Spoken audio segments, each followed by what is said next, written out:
Okay, this is a short lecture, one comment and one example problem. We'll crank through this thing and hopefully have a good result. Okay, so this one is going to be slow to react. Okay, there it is. Okay, so we've been designing state machines. We know they have clocks, but we really haven't talked about how to pick the appropriate clock speed. And so it's really a problem that's primarily contextual based on the problem you're working on. That's going to decide what the clock speed is. Now, the things we do in lab, generally speaking, it's kind of, we want to slow it down to the point where we can actually test it visually. And so it's usually a set clock speed, but not the world's most realistic problems. But in the real world, you're going to have to deal with these issues. And one of the biggest considerations clock speed is power, and so the issue is anytime you're doing anything that you don't need to be doing, you're wasting power. So essentially, we want to set the clock speed such that the FSM clock speed such that minimize the amount of doing nothing. Okay, so the couple examples. For example, your state machine is kind of monitoring an output of a computer, a signal that's generated by a computer. Computer's pretty fast. State machine should be may have to be really fast to acknowledge that whatever it's looking for, that output from the computer. Lots of the designs we've been working on, they have been wait for a button press. Okay, well, wait for a button press. So how often should I look for a button press? Well, look, we're humans. We don't react that quickly. Certainly, I could look for a button press 100 million times a second, but probably overkill.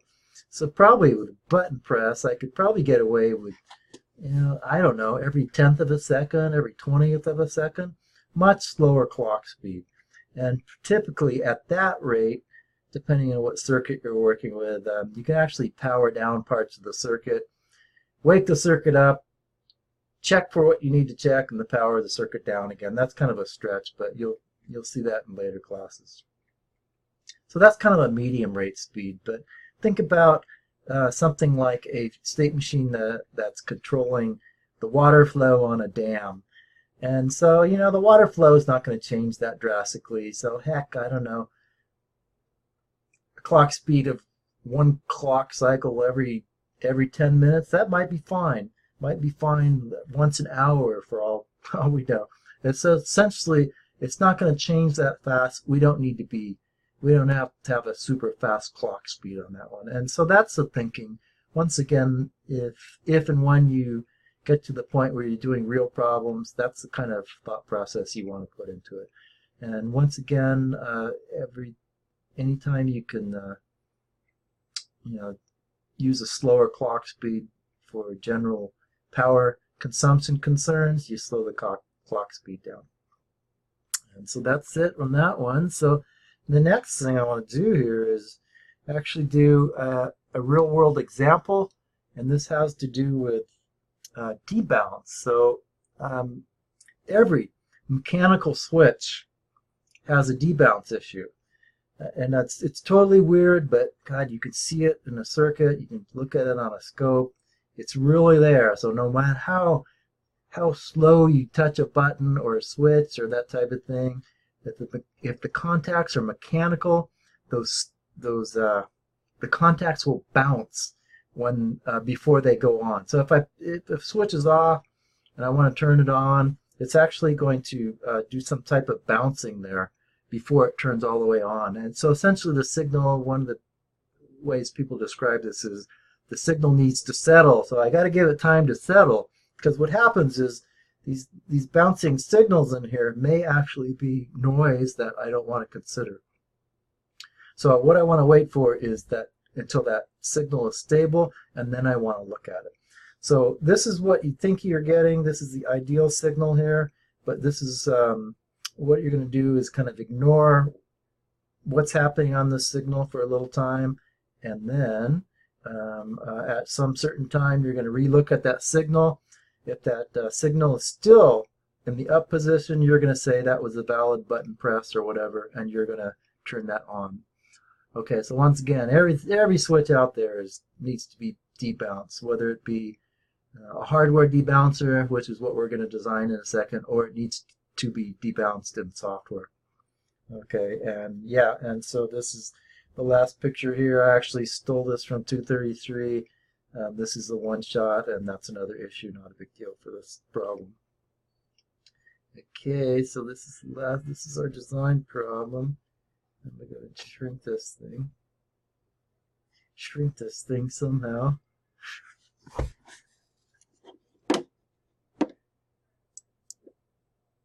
There's how.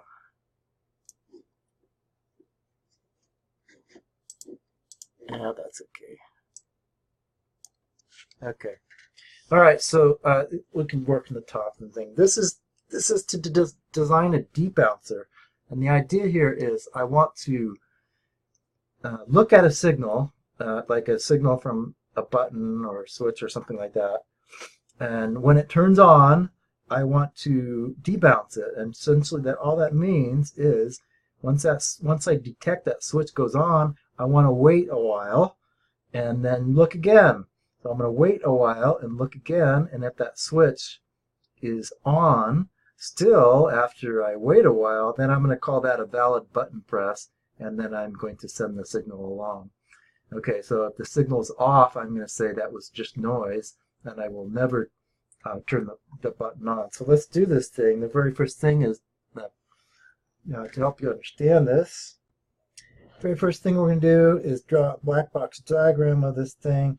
Obviously, it's going to be state machine based, and so I'm going to draw a diagram, black box diagram, high level. I'll call it D, B, and C. Output is going to be a debounce button. We'll call the input a button, and it has a clock. Okay, so once again, once someone's going to press this button here, and I am going to debounce it, and I'm going to essentially wait a while. If that button's still asserted after a while, in particularly 200 clock cycles, 256 clock cycles, I'm going to call it a valid press. Otherwise, I'm just going to turn it off. Okay, so the best way, I could make a state diagram here with 256 states, be valid, but certainly that's not really what I want to do here. Anytime I have to have a delay, this is what this is a delay that long, by all means, I'm going to use a counter. Counter is going to do a better job of counting up to 256 rather than having 256 states. Okay, so this is a clock circuit. And what else do I need to know about this thing? I think it's always going to be counting up. If that's wrong, I can fix it later. Probably going to make sure this starts off at 0, so I'll give a clear input. And anything else I need on this? Yep, I know I'm going to need this RCO, so I'll put it in there. Okay, and I think that's it. This circuit's going to need a state machine. That's what's going to control this thing. F, S, M. It's going to have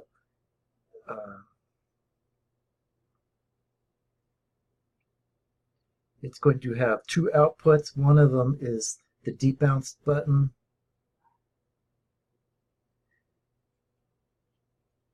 and the other one is this control input up here, which is a clear.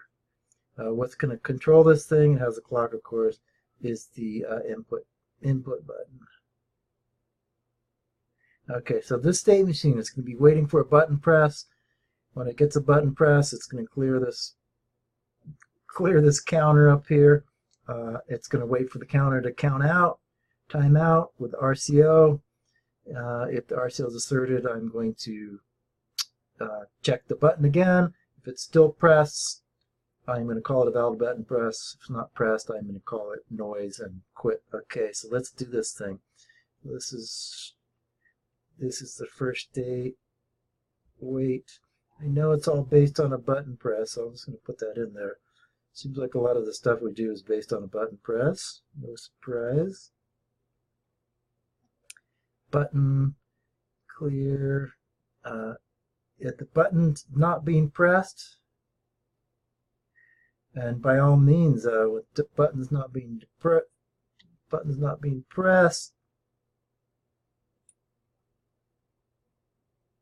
I'm going to turn that output button off.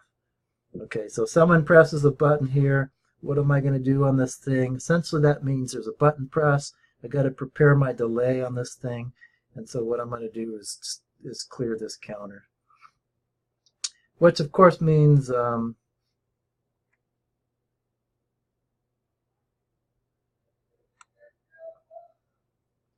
not going to clear it in the other state. Okay, that's completely arbitrary, and I'm trying to think of a better way to do that. I'm going to switch this. I think it's better not to do it that way.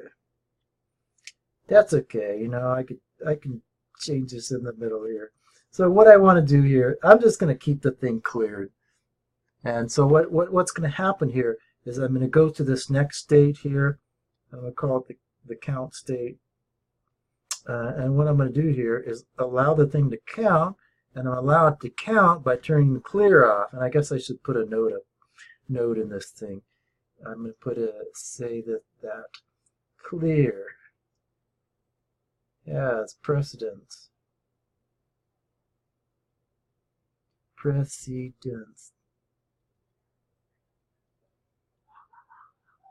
Over up. Okay, so that means when I hit that clear, it's going to clear. It's going to ignore the fact that this counter is configured to always count up. Okay, so in this state, look, I handled both these outputs here. I need to handle both the outputs in this state. So dB, this debounce button output, it's still 0. I haven't turned it on yet. And okay, and looks good. Okay, so in this state, how long do I stay in the state, or when do I leave the state? I stay in the state so long as RCO is off. The second I get an RCO, I get to go to the next state here. Okay, so I'm going to wonder what to do in this state, and essentially I'm going to put the right RCO in there. Okay, so I got an RCO, and I will say a check. Okay, in this state, I still don't want to turn the button on,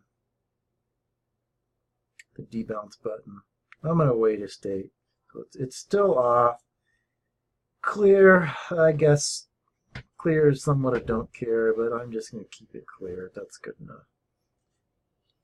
Okay, so in this state, if button is off, this is button the input. If it's off, then I know it was just noise, and I can transition back to the beginning state to wait for another button press.